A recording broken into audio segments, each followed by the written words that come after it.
What's up guys, Nolan here, and today we've got a special edition of Pew News because it's not about pew-pews specifically, but what our pew-pews will be pew-pewing at. Today we're looking specifically at the future of armor in Escape from Tarkov, because frankly, it's a lot. Nikita, the lead dev of Escape from Tarkov, has said several times that this is his favorite up-and-coming feature, and since he knows everything that they'll be adding to the game, I think it's safe to say that we should pay attention to this. This is still pretty far off, but we do have some confirmations that we can talk about, and the most recent estimate that we have on the launch of this feature is patch 13. If we want to stick to the timing that BSG would like to release a patch every month, that puts this around September, maybe October of this year. The rundown is that this will be a very realistic take on armored vest and rig management, allowing you to do whatever you would want to do with the armor type and the inventory or storage space of each rig. It will be completely customizable and dynamic to the point of even showing exactly what you've equipped for pouches on the rig and the type of equipment in those pouches, i.e. showing magpul mags when you bring magpul mags, showing AK mags when you bring AK mags, showing grenades where you bring grenades. The info we have currently is that the rigs and armored vest in Escape from Tarkov will be completely dynamic.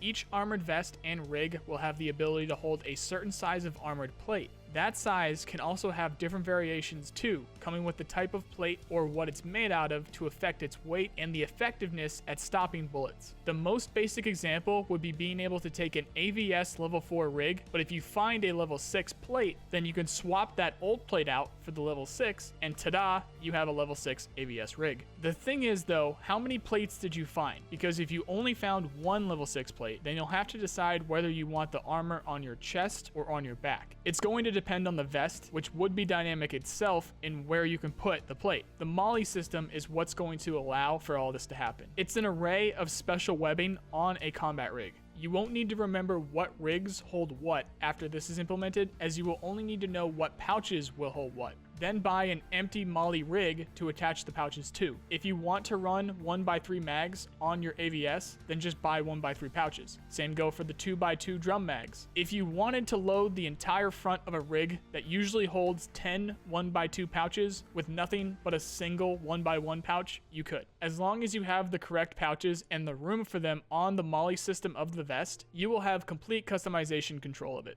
A piece of this that has been confirmed by Nikita is the ability to swap your armor plates out while in raid. So as long as you have or loot the extra armor, you can restore your armor in raid and not have to scavenge for new ones from other players. Another thing is that you will only need to repair the plates themselves and not the entire rigs. This will help by keeping your stash organized as you keep the rigs separate from the plates for easier management. And you won't have to worry about moving all of those pouches you just put on a rig when the armor is toast. Just swap out the armor plate and you're good. Part of this system can be more locations for armor depending on where the MOLLE webbing is. Particularly for most armored vests, below the armpit or neck is most vulnerable. This will actually bring us to the next part of this feature, which is more precise armor protection. As of right now, if you inspect an armor piece and see the name of the body part it's protecting, it's the complete body part. There's an imaginary armor plate around that entire body part. So even though there's clearly a large gap around the collarbone area of a slick armored vest, it is part of the torso, so it is fully protected. After this change, you can shoot and hit the torso easily by just not hitting specifically where the armor of that vest is. Unless they add John Wick's suit, every armor out there should have a weak spot under the arms at least.